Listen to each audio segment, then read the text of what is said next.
Hi hello welcome back to docs ബിയാഷ്. ഇന്ത്യക്ക് independence കിട്ടിക്കഴിഞ്ഞ് ഏകദേശം 75 വർഷം കഴിഞ്ഞിട്ടും ഇന്ത്യക്ക് ഒരു ട്രാൻസ്ഷിപ്മെന്റ് ഇല്ലായിരുന്നു എന്ന് പറഞ്ഞാൽ എത്ര പേർക്ക് അറിയാമോ? അപ്പോൾ ഇതുകൊണ്ട് എന്താണെന്ന് വെച്ചാൽ Indian government Sri Lanka, Dubai, Singapore തുടങ്ങിയ രാജ്യത്തിനെല്ലാം തന്നെ ഈ ട്രാൻസ്ഷിപ്മെന്റിന് വേണ്ടി കുറേയധികം കോടികൾ ചെലവഴിക്കേണ്ടതായിട്ട് വരുന്നു.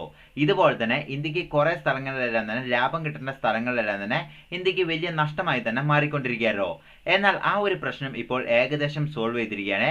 അതായത് അദാനി പോർട്സും കേരള ഗവൺമെന്റും അതുപോലെ തന്നെ ഇന്ത്യൻ ഗവൺമെന്റും ചേർന്ന് ഈ ഒരു പ്രശ്നത്തിന് ഏകദേശം ഒരു സൊല്യൂഷൻ കൊണ്ടുവന്നിരിക്കുന്നു.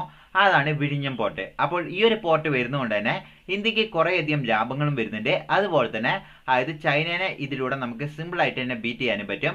അതുപോലെ തന്നെ കേരളത്തിനും ഇതിൽ കുറേയധികം മെച്ചങ്ങളുണ്ട്. അപ്പോൾ നമ്മൾ ഇന്നത്തെ ഈ വീഡിയോയിൽ നോക്കാൻ പോകുന്നത് എന്തുകൊണ്ടാണ് വിഴിഞ്ഞം പോർട്ട് ഇത്രമാത്രം സ്പെഷ്യാലിറ്റി, അതുപോലെ തന്നെ വിഴിഞ്ഞം പോർട്ട് ഇത്രമാത്രം സ്പെഷ്യാലിറ്റി ഉള്ള ഈ പോർട്ട് കേരളത്തിൽ തന്നെ ബിൽഡ് ചെയ്തതിന്റെ രഹസ്യം എന്താണ്, അതുപോലെ തന്നെ ഇതുകൊണ്ട് കേരള ഗവൺമെന്റും ഇന്ത്യൻ ഗവൺമെന്റും അതുപോലെ തന്നെ വേൾഡ് ലെവലിൽ ഗ്ലോബൽ ലെവലിൽ ഇന്ത്യക്ക് ഏറ്റവും വലിയൊരു മുന്നേറ്റം ഉണ്ടാവും എന്ന് പ്രതീക്ഷിക്കുന്നു. അത് എങ്ങനെയൊക്കെയെന്നാണ് ഉള്ള കാര്യങ്ങളാണ് നമ്മൾ ഇന്നത്തെ ഈ വീഡിയോയിൽ ഡീറ്റെയിൽ ആയി ഡിസ്കസ് ചെയ്യാൻ പോകുന്നത്. വീഡിയോയിട്ട് കിടക്കുന്നതിന് മുമ്പ് എല്ലാവരുടെ അടുത്തും ഒരേ ഒരു കാര്യം, നിങ്ങൾക്ക് ഫ്രീ ആയിട്ടാണ് ആ ലൈക്ക് ബട്ടൺ. നിങ്ങൾ വീഡിയോ ഇഷ്ടപ്പെടുകയാണെങ്കിൽ ലൈക്ക് ചെയ്യാൻ മറക്കരുത്. ഇപ്പൊ വീഡിയോയിട്ട് കിടക്കാം. അപ്പോൾ കഴിഞ്ഞ കുറെ വർഷങ്ങൾ നമ്മൾ എടുത്തു നോക്കുകയാണെങ്കിൽ ഇന്ത്യൻ ഗവൺമെന്റ് ഏറ്റവും വലിയൊരു സ്വപ്നം എന്താണെന്ന് വെച്ചാൽ ഏഷ്യയിലെ സൂപ്പർ പവർ ചൈനയാണോ ഇന്ത്യ ആണോ എന്നുള്ളതാണ്. അപ്പോൾ ഇതിൽ ഇന്ത്യ എന്ന് പറയുന്ന ആ ഒരു പേര് വരുത്താൻ വേണ്ടിയാണ് ഇന്ത്യൻ ഗവൺമെന്റ് പരമാവധി ശ്രമിച്ചുകൊണ്ടിരിക്കുന്നത്. ഇത് തന്നെയാണ് ചൈന ഗവൺമെന്റും ശ്രമിച്ചുകൊണ്ടിരിക്കുന്നത്. അപ്പോൾ നമ്മൾ നോക്കുകയാണെങ്കിൽ കഴിഞ്ഞ 10 വർഷത്തിൽ ഈ ഒരു അച്ചീവ്മെന്റ് എത്താൻ വേണ്ടി ഇന്ത്യ കുറേയധികം ഡെവലപ്മെന്റ് ആണ് കൊണ്ടുവന്നിരിക്കുന്നത്. ഇവിടെ നമ്മൾ പൊളിറ്റിക്സ് അല്ല പറയുന്നത്, ജിയോ പൊളിറ്റിക്സ് എടുത്തു നോക്കുകയാണെങ്കിൽ നമ്മൾ കുറേയധികം ചേഞ്ചസുകൾ വരുത്തിയിട്ടുണ്ട്. അതിൽ ഒരു ഇമ്പോർട്ടന്റ് പ്രോജക്റ്റ് തന്നെയാണ് ഈ വിഴിഞ്ഞം പോർട്ട് എന്ന് പറയുന്ന ഈ ഒരു പോർട്ട്. അപ്പോൾ ഈ ഒരു പോർട്ട് കെട്ടാനുള്ള പ്രധാന കാരണം എന്താണെന്ന് വെച്ചാൽ ഇത്രയും വർഷം ഇന്ത്യക്ക് ഒരു ട്രാൻസ്ഷിപ്മെന്റ് ഇല്ലായിരുന്നു. അപ്പോൾ ഈ ട്രാൻസ്ഷിപ്മെന്റ് എന്താണെന്ന് പലർക്കും ഒരു സംശയം ഉണ്ടാവും. അപ്പോൾ അതിലോട്ടാണ് കിടക്കാൻ പോകുന്നത്. അതിനു മുമ്പ് തന്നെ ഈ വിഴിഞ്ഞം എന്ന് പറയുന്ന ഈ ഒരു പോർട്ട് ചൂസ് ചെയ്യാനുള്ള പ്രധാന കാരണം എന്താണെന്ന് നിങ്ങൾക്ക് അറിയുമോ? ഇത്രയും വലിയൊരു പോർട്ട് കിട്ടുമ്പോൾ നിങ്ങൾ തോന്നാം ഇതിലും നല്ല സ്ഥലങ്ങൾ ഉണ്ടാവുമല്ലോ, അപ്പോൾ കേരളം തന്നെ ചൂസ് ചെയ്തതിന്റെ പ്രധാന കാരണം എന്താണ്?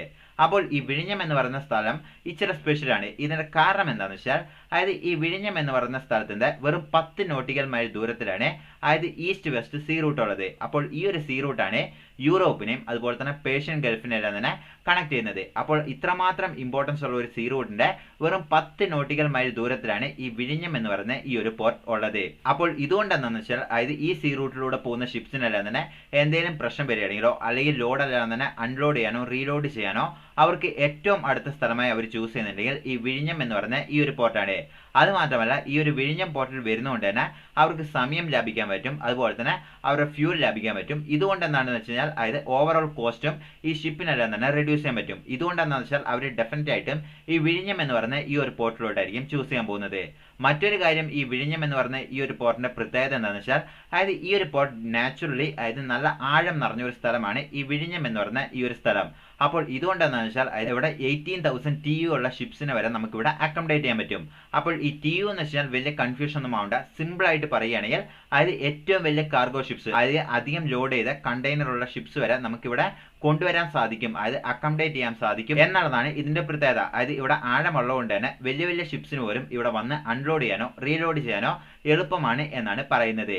ഇത് മാത്രമല്ല ഈ ഒരു വിഴിഞ്ഞം എന്ന് പറയുന്ന ഈ ഒരു പോർട്ട് വരുന്നതുകൊണ്ട് തന്നെ കേരള ഗവൺമെന്റും ഇന്ത്യൻ ഗവൺമെന്റും മറ്റു കുറെ ലാഭങ്ങളും ഉണ്ട്. അതൊക്കെയാണ് നമ്മൾ ഡീറ്റെയിൽ ആയി നോക്കാൻ പോകുന്നത്. അതിനു മുമ്പ് ഈ ട്രാൻസ്ഷിപ്മെന്റ് എന്താണെന്ന് പലർക്കും ഒരു സംശയം ഉണ്ടാവും.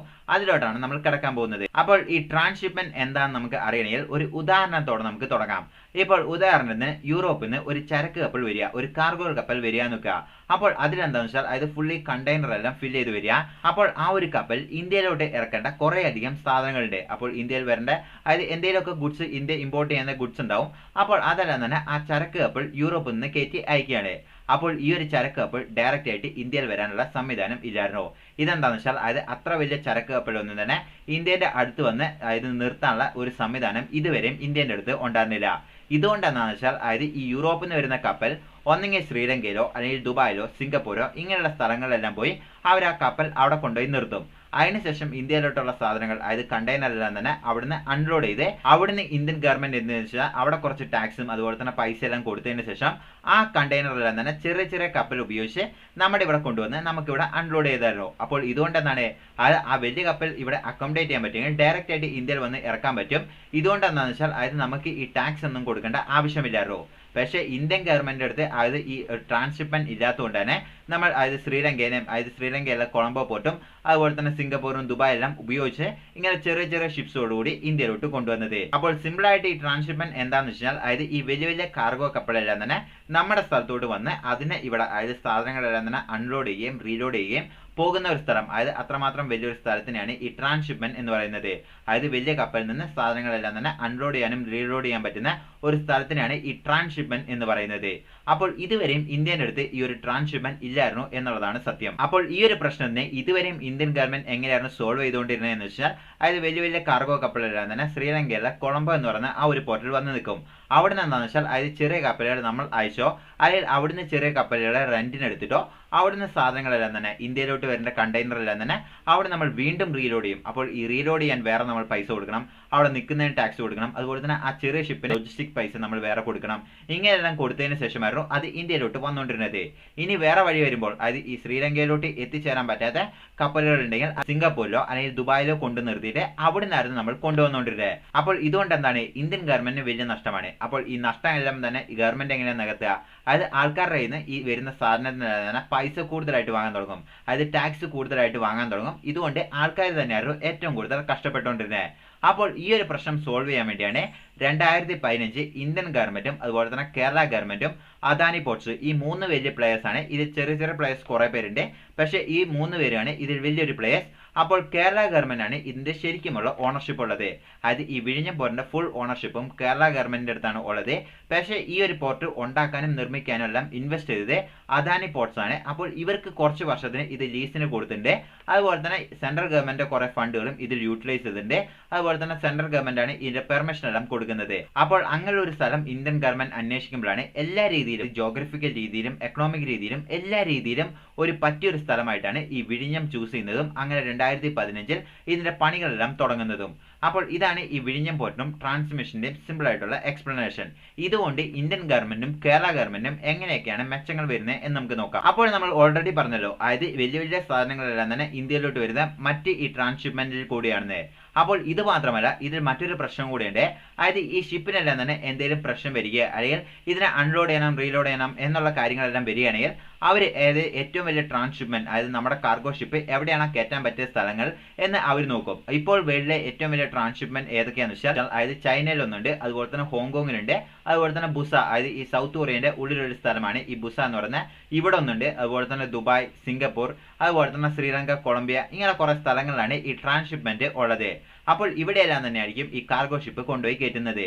പക്ഷേ ഈ ഒരു സ്ഥലം അതായത് ഇന്ത്യക്ക് ഈ ട്രാൻസ്ഷിപ്മെന്റ് ഉണ്ട് എന്ന് വെച്ചാൽ അതായത് ഈ കപ്പലുകൾ അതായത് ഈ മെഡിറ്ററേനിയൻ സീയിലൂടെയാണ് മാക്സിമം ട്രേഡ് എല്ലാം നടക്കുന്നത്. അപ്പോൾ ഇങ്ങനെ നടക്കുന്ന ട്രേഡിലെല്ലാം തന്നെ നമുക്ക് ഒരു 30% കിട്ടുകയാണെങ്കിൽ 30% കിട്ടിയില്ലെങ്കിലും അതിലും കുറഞ്ഞ പെർസെൻറ്റേജ് കിട്ടുകയാണെങ്കിൽ പോലും അത് ഇന്ത്യക്ക് ഏറ്റവും വലിയൊരു വളർച്ച ഉണ്ടാക്കും എന്നാണ് പറയുന്നത്. അതായത് ഈ കപ്പലുകളെല്ലാം തന്നെ ഇന്ത്യയിലോട്ട് വന്ന് അവിടെ നിൽക്കുന്നുണ്ട്, നമുക്ക് ടാക്സും മറ്റു കാര്യങ്ങളെല്ലാം തന്നെ അതായത് പോർട്ട് ഫീസ് എല്ലാം കിട്ടും. ഇതുകൊണ്ട് ഇന്ത്യൻ എക്കണോമിക്ക് ഡയറക്റ്റ് ആയിട്ട് ഒരു വളർച്ച ഉണ്ടാവും എന്നാണ് എല്ലാവരും പ്രെഡിക്റ്റ് ചെയ്യുന്നത്. ഇതുകൂടാതെ മറ്റു കുറെ ബെനിഫിറ്റ്സും ഉണ്ട്, അത് ഓരോന്നായിട്ട് നമുക്ക് നോക്കാം. അപ്പോൾ ഇതിനാണ് മോഡി ഗവൺമെന്റ് അതായത് മാരിടൈം സീ റൂട്ട് മിഷൻ എന്ന് പറയുന്ന ഒരു 2030 ഒരു മിഷൻ തന്നെയുണ്ട്. അപ്പോൾ ഈ ഒരു മിഷന് വേണ്ടിയാണ് പ്രവർത്തിച്ചുകൊണ്ടിരിക്കുന്നത്. ആ ഒരു മിഷന്റെ ഫസ്റ്റ് സ്റ്റെപ്പ് ആയിട്ടാണ് വിഴിഞ്ഞം എന്ന് പറയുന്ന ഈ ഒരു പോർട്ടിന്റെ ഡിസൈനും വർക്കെല്ലാം തന്നെ ഇപ്പോൾ കംപ്ലീറ്റ് ആയിക്കൊണ്ടിരിക്കുന്നത്. അപ്പോൾ ഈ ഒരു പോർട്ടിന്റെ പ്രധാന കാരണം എന്താണെന്ന് വെച്ചാൽ അതായത് ഇപ്പോൾ നമ്മളറിയാം അതായത് ചൈന എന്ന് പറയുന്ന രാജ്യം തന്നെ നമുക്കിവിടെ എക്സാമ്പിൾ ആയിട്ട് എടുക്കാം. അപ്പോൾ ചൈന എടുക്കുകയാണെങ്കിൽ ലോകത്തുള്ള അതായത് അമേരിക്കൻ കമ്പനി ആയിക്കോട്ടെ മറ്റു പല രാജ്യത്തെ കമ്പനികളെല്ലാം തന്നെ ചൈനയിൽ പോയിട്ടാണ് അവർ സാധനങ്ങളെല്ലാം തന്നെ ഉൽപ്പാദനം ചെയ്യുന്നതും അവിടെ നിന്നാണ് അവർ കയറ്റി അയക്കുന്നത്. അപ്പോൾ ഒരിക്കലെങ്കിലും നിങ്ങൾ ആലോചിച്ചല്ലോ എന്തുകൊണ്ടാണ് അവർ ചൈന ചൂസ് ചെയ്യുന്നത് മറ്റു രാജ്യത്തിനെല്ലാം? അപ്പോൾ ഇതുകൊണ്ടെന്ന് വെച്ചാൽ അതായത് ചൈനയിൽ ലോജിസ്റ്റിക്സ് നല്ല ഫാസ്റ്റ് ആണ്, അതുപോലെ തന്നെ ചൈനയിൽ ഈ ട്രാൻസ്ഷിപ്മെന്റ് എല്ലാം ഉണ്ട്. അപ്പോൾ ഇതുകൊണ്ട് എന്താണ് അതായത് അവിടുന്ന് ഇപ്പോൾ ഉദാഹരണത്തിന് പറയുകയാണ് എന്ന് വെച്ച് കഴിഞ്ഞാൽ ഉദാഹരണത്തിന് നമുക്ക് ടെസ്ല തന്നെ എടുക്കാം. അപ്പോൾ ടെസ്ലന്റെ ഒരു ഫാക്ടറി ഇന്ത്യയിൽ തുടങ്ങാൻ പോവുക എന്ന് വിചാരിക്കുക. അപ്പോൾ ടെസ്ലയുടെ ആഗ്രഹം എന്താണ് അതായത് അത് ഇന്ത്യയിൽ നിർമ്മിച്ച് ഇന്ത്യയിൽ മാത്രം വിറ്റാൽ പോരാ, അതായത് വേൾഡ് ലെവലിലോട്ട് മൊത്തം അത് എക്സ്പോർട്ട് ചെയ്യണം. അപ്പോൾ അവരെന്താണ് അതായത് കേരളത്തിൽ ഇപ്പോൾ തിരുവനന്തപുരത്ത് അവരൊരു ഫാക്ടറി നിർമ്മിക്കാൻ പോവുക എന്ന് ഉദാഹരണത്തിന് വെച്ചോ. അപ്പോൾ ഈ ഫാക്ടറി നിർമ്മിച്ചു കഴിഞ്ഞാൽ അവർക്ക് അടുത്തതായിട്ട് വേണ്ട എന്താ ലോജിസ്റ്റിക്സ് ഏറ്റവും ഇമ്പോർട്ടൻ്റ് ആയി കരുതുന്നത്. അപ്പോൾ ഈ ലോജിസ്റ്റിക്സിന് വേണ്ടിയാണ് ഇന്ത്യൻ ഗവൺമെന്റ് കഴിഞ്ഞ 10 വർഷമായിട്ട് അതായത് നിതിൻ ഗഡ്കരി എന്ന് പറഞ്ഞ അദ്ദേഹം നല്ല രീതിയിലാണ് ഹൈവേ എല്ലാം തന്നെ വർക്ക് ചെയ്തുകൊണ്ടിരിക്കുന്നത്.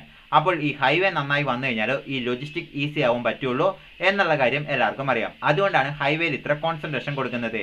അങ്ങനെ ലോജിസ്റ്റിക്സ് ഫിക്സ് ചെയ്ത് കഴിഞ്ഞാൽ അടുത്തതായിട്ട് വേണ്ട എന്താണ് അതായത് ഈ സീ റൂട്ടിലൂടെ കൊണ്ടുപോകാൻ ഒരു ഷിപ്പ് വേണം. അപ്പോൾ ഈ ഷിപ്പ് എന്താണ്, അതായത് വലിയ വലിയ കാർഗോ ഷിപ്പ് വരികയാണെങ്കിൽ നമുക്ക് ഒറ്റയടിക്ക് അതായത് ഈ ടെസ്ലയുടെ 1000-1500 കാറുകളിൽ തന്നെ ഒരുമിച്ച് നമുക്ക് ട്രാൻസ്ഫർ ചെയ്യാം, അതായത് യൂറോപ്പിലോട്ടും അതുപോലെ തന്നെ റഷ്യയിലോട്ടെല്ലാം. പക്ഷേ നമ്മുടെ അടുത്ത് ഈ ട്രാൻസ്ഷിപ്മെന്റ് ഇല്ലാത്തതുകൊണ്ട് എന്താണ്, അതായത് നമ്മൾ എന്താ ചെയ്യുന്നതെന്ന് വെച്ചാൽ ആദ്യം തന്നെ അതായത് അടുത്തുള്ള ഒരു പോർട്ടിലോട്ട് ഈ 1500 കാറിനെ കൊണ്ടുപോയി ലോഡ് ചെയ്യുന്നു. അവിടുന്ന് ചെറിയ ഷിപ്പ്, ചിലപ്പോൾ 1-2 ഷിപ്പ് വേണ്ടി വരും ഈ 1500 കാറിനെ ലോഡ് ചെയ്യേണ്ടത്. അപ്പോൾ ഈ 1500 കാറിനെ ലോഡ് ചെയ്ത് നമ്മൾ വീണ്ടും കൊളംബോയിലോട്ട്, അതായത് ശ്രീലങ്കയിലുള്ള കൊളംബോയിലോട്ട് കൊണ്ടുപോയി അതിനെ നിർത്തുന്നു. അവിടുന്ന് വലിയൊരു ഷിപ്പ് വീണ്ടും നമ്മൾ വരുത്തി ആ ഒരു ഷിപ്പിലോട്ട് വീണ്ടും ഇത് അതായത് റീലോഡ് ചെയ്യുന്നു, അതായത് ഇവിടുന്ന് അൺലോഡ് ചെയ്ത് വീണ്ടും റീലോഡ് ചെയ്യുന്നു. ഇതുകൊണ്ടാണ് അതായത് ആദ്യം നമുക്ക് ഈ ചെറിയ ഷിപ്പിലോട്ട് ലോഡ് ചെയ്യുന്ന ആ ഒരു ചാർജ് കൊടുക്കണം, അതുപോലെ തന്നെ ഇവിടെയുള്ള പോർട്ട് ഫീസ് കൊടുക്കണം. രണ്ടാമത് ഈ ചെറിയ ഷിപ്പ് പോയിട്ട് ശ്രീലങ്കയിൽ കൊണ്ടുപോയി നിർത്തണം, അവിടെ അതായത് അവിടെ നിർത്താനുള്ള ടാക്സ് കൊടുക്കണം, അതുപോലെ തന്നെ അവിടുന്ന് അൺലോഡ് ചെയ്യാനുള്ള അതായത് പൈസ കൊടുക്കണം. അത് കഴിഞ്ഞ് വലിയ ഷിപ്പ് വരാനുള്ള ആ ഒരു ടാക്സ് കൊടുക്കണം, വലിയ ഷിപ്പിനുള്ള റീലോഡും അൺലോഡും അങ്ങനെയുള്ള ചാർജസ് എല്ലാം കൊടുക്കണം. അതുപോലെ തന്നെ ഫ്യൂലും എല്ലാ കാര്യങ്ങളും ഇവിടെ നമുക്ക് ചിലവാകുകയാണ്. ഇതുപോലെ തന്നെ മറ്റൊരു കാര്യം എന്താണെന്ന് വെച്ചാൽ അതായത് ടൈമും കൂടുതലാണ്. അപ്പോൾ ഇതുകൊണ്ടെന്നാണ് പല കമ്പനീസും ഇന്ത്യയിൽ വരാൻ മടിക്കുന്നു. അപ്പോൾ ഈ ഒരു പ്രശ്നത്തിനാണ് ഇപ്പോൾ സൊല്യൂഷൻ കൊണ്ടുവന്നിരിക്കുന്നത്. അതായത് ചൈനയിൽ എപ്പോഴും ഈ ട്രാൻസ്ഷിപ്മെന്റ് ഉള്ളതുകൊണ്ട് തന്നെ ആ കാര്യങ്ങളെല്ലാം തന്നെ അതായത് ചൈനയിൽ പോകുന്ന കമ്പനീസിനെല്ലാം തന്നെ പെട്ടെന്ന് തന്നെ ഈ കാര്യങ്ങളെല്ലാം തന്നെ എളുപ്പ വഴിയിൽ കണ്ടിന്യൂ ചെയ്യാനും പറ്റും. അതുകൊണ്ട് കമ്പനീസിനെല്ലാം തന്നെ നല്ല രീതിയിൽ ലാഭം ഉണ്ടാക്കാനും സാധിക്കുന്നു. അപ്പോൾ ഈ ഒരു പ്രശ്നം സോൾവ് ചെയ്യാൻ വേണ്ടിയാണ് ഇപ്പോൾ വിഴിഞ്ഞം എന്ന് പറയുന്ന ഈ ഒരു പോർട്ട് ഇന്ത്യയിൽ കൊണ്ടുവന്നിരിക്കുന്നത്. അതായത് ഇപ്പോൾ നമുക്ക് ശ്രീലങ്കയിലോ അല്ലെങ്കിൽ മറ്റ് രാജ്യത്തിൽ നിന്നും സഹായം ഇല്ലാതെ നമുക്ക് ഡയറക്റ്റ് ആയിട്ട് വലിയ കാർഗോ ഷിപ്പിനെല്ലാം ഇങ്ങോട്ട് വരുത്തിച്ചിട്ട് ഡയറക്റ്റ് ആയിട്ട് ലോജിസ്റ്റിക് വഴി നമുക്ക് ഈ 1500 കാറിനെ വിഴിഞ്ഞം പോർട്ടിൽ കൊടുത്തിരിക്കുകയും അവിടുന്ന് ആ വലിയ ഷിപ്പിലോട്ട് അൺലോഡ് ചെയ്യുകയും അതായത് റീലോഡ് ചെയ്യുകയും അവിടുന്ന് ഡയറക്റ്റ് ആയിട്ട് നമുക്ക് എങ്ങോട്ടാണ് അയക്കേണ്ടത് അങ്ങോട്ട് സിമ്പിളായിട്ട് അയക്കാൻ പറ്റും. ഇതുകൊണ്ട് കമ്പനിക്ക് ഒരു നല്ല ഫേവറാണ്. അതുപോലെ തന്നെ വലിയ ഷിപ്സ് എല്ലാം വരുന്നതുകൊണ്ട് അതായത് ടാക്സും മറ്റു കാര്യങ്ങളെല്ലാം തന്നെ ഗവൺമെന്റിന് കിട്ടുകയും ചെയ്യും. അതുപോലെ തന്നെ കമ്പനീൻ്റെ ഭാഗത്തു നിന്ന് നമുക്ക് ടാക്സ് കിട്ടും. ഇതുകൊണ്ട് എന്തുകൊണ്ടും ഇന്ത്യൻ ഗവൺമെന്റിന് ഒരു നല്ല രീതിയിൽ തന്നെ ഡെവലപ്മെന്റ് ആണ് വരാൻ പോകുന്നത്. ഇപ്പോൾ കേരള CM പറഞ്ഞിരിക്കുന്ന കാര്യം എന്താണെന്ന് വെച്ചാൽ അതായത് ഈ ഒരു വിഴിഞ്ഞം എന്ന് പറയുന്ന ഈ ഒരു പോർട്ട് സിംഗപ്പൂരിലുള്ള ആ ഒരു പോർട്ടിനെക്കാട്ടിലും വലിയൊരു പോർട്ട് ഫ്യൂച്ചറിൽ ആയിരിക്കും എന്നാണ് പറഞ്ഞിരിക്കുന്നത്. അതായത് ആനുവലി അതായത് ഓരോ വർഷം ഏകദേശം 1 മില്യണിലും അധികം കണ്ടെയ്നർ അൺലോഡ് ചെയ്യുന്നതും റീലോഡ് ചെയ്യുന്നതും അത്ര വലിയ പോർട്ടായി മാറിയിരിക്കും എന്നാണ് പറഞ്ഞിരിക്കുന്നത്. അപ്പോൾ ഇതിനായിട്ടുള്ള സ്റ്റെപ്സ് ആണ് ഇപ്പോൾ കേരളം എടുത്തു വെക്കുന്നത് എന്നാണ് പറഞ്ഞിരിക്കുന്നത്. അപ്പോൾ ഇതുകൊണ്ട് അതായത് വിഴിഞ്ഞം പോർട്ട് എന്ന് പറയുന്ന പോർട്ടിന് മറ്റൊരു പ്രത്യേകതയും കൂടെ ഉണ്ട്. അതായത് ഈ വിഴിഞ്ഞം പോർട്ടിൽ ഫുൾ ആയിട്ടും ഓട്ടോമാറ്റിക് ടെക്നോളജീസ് ആണ് നമ്മൾ ഉപയോഗിക്കുന്നത്. അതായത് ഫുൾ ആയിട്ടും ടെക്നോളജി ഉപയോഗിച്ചിട്ടാണ് ഈ വിഴിഞ്ഞം പോർട്ട് റൺ ചെയ്യുന്നത്. ഇതുകൊണ്ടാണ് അതായത് കണ്ടെയ്നർ അൺലോഡ് ചെയ്യാനും റീലോഡ് ചെയ്യാനും അതായത് സമയം വളരെ ചുരുങ്ങിയത് മതി എന്നാണ് പറയപ്പെടുന്നത്. അതായത് മാൻമെയ്ഡ് സാധനങ്ങളെല്ലാം തന്നെ നമുക്ക് കൂടുതലായിട്ടും ടെക്നോളജിയിലാണ് ഇൻവോൾവ് ചെയ്തിരിക്കുന്നത്. അതുകൊണ്ട് എത്രയും പെട്ടെന്ന് നമുക്ക് ഇത് അൺലോഡ് ചെയ്യാനും റീലോഡ് ചെയ്യാനും പറ്റും.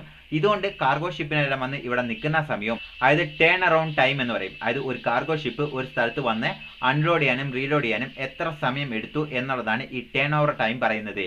അപ്പോൾ ഈ ടേൺ അറൗണ്ട് ടൈം കുറയും എന്നാണ് പറയുന്നത്. കാരണം ഇത് ഫുൾ ആയിട്ട് ടെക്നോളജി ഉപയോഗിച്ചിട്ടാണ്. അപ്പോൾ എന്താണ് അതായത് ഇത്രമാത്രം ടെക്നോളജി ഉപയോഗിച്ച് ചെയ്യുന്നതുകൊണ്ട് തന്നെ ഈ ഷിപ്പിനെല്ലാം തന്നെ കുറഞ്ഞ സമയം ഇവിടെ നിന്നാൽ മതി. അതുപോലെ തന്നെ അവർക്ക് അതായത് കുറഞ്ഞ സമയം നിൽക്കുന്നുണ്ട് ഷിപ്പിന് ആ ഒരു പൈസയും കുറച്ച് കൊടുത്താൽ മതി. അതുകൊണ്ട് ഈ ഷിപ്പെല്ലാം തന്നെ എത്രയും പെട്ടെന്ന് അതായത് ഏറ്റവും കൂടുതൽ ചാൻസ് സിംഗപ്പൂരിനോ കൊളംബിയനെക്കാട്ടിലും ചൂസ് ചെയ്യാനുള്ളത് ഈ വിഴിഞ്ഞം എന്ന് പറയുന്ന ഈ ഒരു പോർട്ടലായിരിക്കും കൂടുതൽ ചൂസ് ചെയ്യുന്നത് എന്നാണ് പറയുന്നത്. ഇതുകൊണ്ടെന്താണെന്ന് വെച്ചാൽ അതായത് കേരള ഗവൺമെന്റിന് അതായത് അവരുടെ എക്കണോമി ഡെവലപ്പ് ആവും. അതായത് ഇപ്പോൾ തൽക്കാലം ഈ ഒരു ഫണ്ടെല്ലാം തന്നെ ഇൻവെസ്റ്റ് ചെയ്ത ആൾക്കാർക്ക് പൈസ പോവുകയാണെങ്കിൽ ഫ്യൂച്ചർ അതായത് ഇതിന്റെ ഫുൾ ഓണർഷിപ്പും കേരള ഗവൺമെന്റാണ് കൊടുത്തിരിക്കുന്നത്. രണ്ടാമത്തെ കാര്യം എന്താണെന്ന് വെച്ചാൽ അതായത് കേരളത്തിൽ ടൂറിസം ഡെവലപ്പ് ആവും. അതായത് ഇങ്ങനെയുള്ള പോർട്ടുകൾ വരുന്നതുകൊണ്ട് തന്നെ ഇതിലോട്ട് സിമ്പിളായിട്ട് അതായത് കപ്പലുകളെല്ലാം വരുന്നതുകൊണ്ട് തന്നെ ടൂറിസം നല്ല രീതിയിൽ ബൂസ്റ്റ് ആവും. ടൂറിസം ബൂസ്റ്റ് ആകുന്നുണ്ട് ഇത് തന്നെ അതായത് കൂടുതലായിട്ടും തൊഴിൽ സാധ്യതകളും വരാൻ സാധ്യതയുണ്ട്. അതുപോലെ തന്നെ കേരള എക്കണോമി അതായത് നല്ല രീതിയിൽ ഇപ്പോൾ ഡൗൺ ആയിരിക്കുന്ന കേരള എക്കണോമി ഈ ഒരു പോർട്ടിലൂടെ ഫ്യൂച്ചർ അതായത് ഇപ്പോൾ ഉണ്ടായിരിക്കുന്ന ഫ്യൂച്ചറിൽ നല്ല രീതിയിലുള്ള റിസൾട്ട് കൊണ്ടുവരാൻ സാധിക്കും എന്ന് പറഞ്ഞുകൊണ്ടാണ് ഇത്രയധികം കോടികൾ ഇതിൽ അതായത് കേരള സർക്കാരും അതുപോലെ തന്നെ കേന്ദ്ര സർക്കാരും ഇൻവെസ്റ്റ് ചെയ്തിരിക്കുന്നത്. അദാനി ഇൻവെസ്റ്റ് ചെയ്തിരിക്കുന്നത് അദ്ദേഹത്തിന്റെ സ്വയം ലാഭത്തിന് വേണ്ടിയാണ്. അത് അദ്ദേഹം പെട്ടെന്ന് തന്നെ എടുക്കുകയും ചെയ്യും. അതുപോലെ തന്നെ അദ്ദേഹത്തിന്റെ ലീസ് പീരീഡ് കഴിയുമ്പോൾ ഇതിൽ നിന്ന് അദ്ദേഹം എക്സിറ്റ് ആയി പോവുകയും ചെയ്യും. അല്ലെങ്കിൽ കേരള ഗവൺമെന്റിന് അത് ആ ഒരു എഗ്രിമെന്റ് പുതുപ്പിക്കുകയായിരിക്കും ഉണ്ടാവുക. അപ്പോൾ ഇത്രയും പോർട്ട് ഇത്രയും വർഷങ്ങൾക്ക് ശേഷമാണ് നമുക്ക് കിട്ടിയത്. അപ്പോൾ ഈ ഒരു പോർട്ട് കൊണ്ട് മാത്രം നമുക്ക് വളരാൻ പറ്റില്ല. അതായത് ഇപ്പോൾ ഒരു പോർട്ട് ഉണ്ടെങ്കിൽ തന്നെ നല്ല രീതിയിൽ തന്നെ ഡെവലപ്പ് ആവും. പക്ഷേ ഇന്ത്യൻ ഗവൺമെന്റ് എന്താണെന്ന് വെച്ചാൽ അതായത് മാക്സിമം ഷിപ്സും ഇന്ത്യയിൽ തന്നെ വന്ന് അൺലോഡ് ചെയ്യണം റീലോഡ് ചെയ്യണം. അപ്പോൾ ഈ ഒരു പ്രോജക്റ്റിലൂടെയാണ് ഇപ്പോൾ അടുത്തൊരു പ്രോജക്റ്റ് ഇപ്പോൾ അതായത് കേന്ദ്ര സർക്കാർ ഇൻട്രൊഡ്യൂസ് ചെയ്തിരിക്കുന്നത്. ഇത് കേരളത്തിലല്ല ആൻഡമാൻ നിക്കോബാർ എന്ന് പറയുന്ന ആ ഒരു ഐലൻഡിലാണ് പുതിയൊരു ഈ ട്രാൻസ്ഷിപ്മെന്റ് ഉണ്ടാക്കാൻ വേണ്ടി ഇപ്പോൾ പ്ലാൻ ചെയ്തിരിക്കുന്നത്. ഏകദേശം 40,000-ത്തിലും അധികം കോടിയാണ് ഇവിടെ ഇൻവെസ്റ്റ് ചെയ്യാൻ പോകുന്നത് എന്നാണ് പറഞ്ഞിരിക്കുന്നത്. അപ്പോൾ ഇതിനെക്കുറിച്ചുള്ള ഫുൾ ഡീറ്റെയിൽസ് എല്ലാം അടുത്ത വീഡിയോയിൽ നോക്കാം. അപ്പോൾ പാർട്ട് 2-ന് വേണ്ടി നിങ്ങൾ കാത്തിരിക്കുക. അപ്പോൾ ഈ വീഡിയോയിൽ എന്തെല്ലാം കാര്യങ്ങൾ മിസ്സായി എന്നുള്ള കാര്യങ്ങൾ നിങ്ങൾ താഴെ കമന്റ് ബോക്സിൽ മെൻഷൻ ചെയ്യുക. പാർട്ട് 2 വീഡിയോയ്ക്ക് വേണ്ടി നിങ്ങൾ കാത്തിരിക്കുക. വീഡിയോ ഇഷ്ടപ്പെടുകയാണെങ്കിൽ ലൈക്ക് ചെയ്യുക, ഷെയർ ചെയ്യാൻ മറക്കരുത്. See you next video.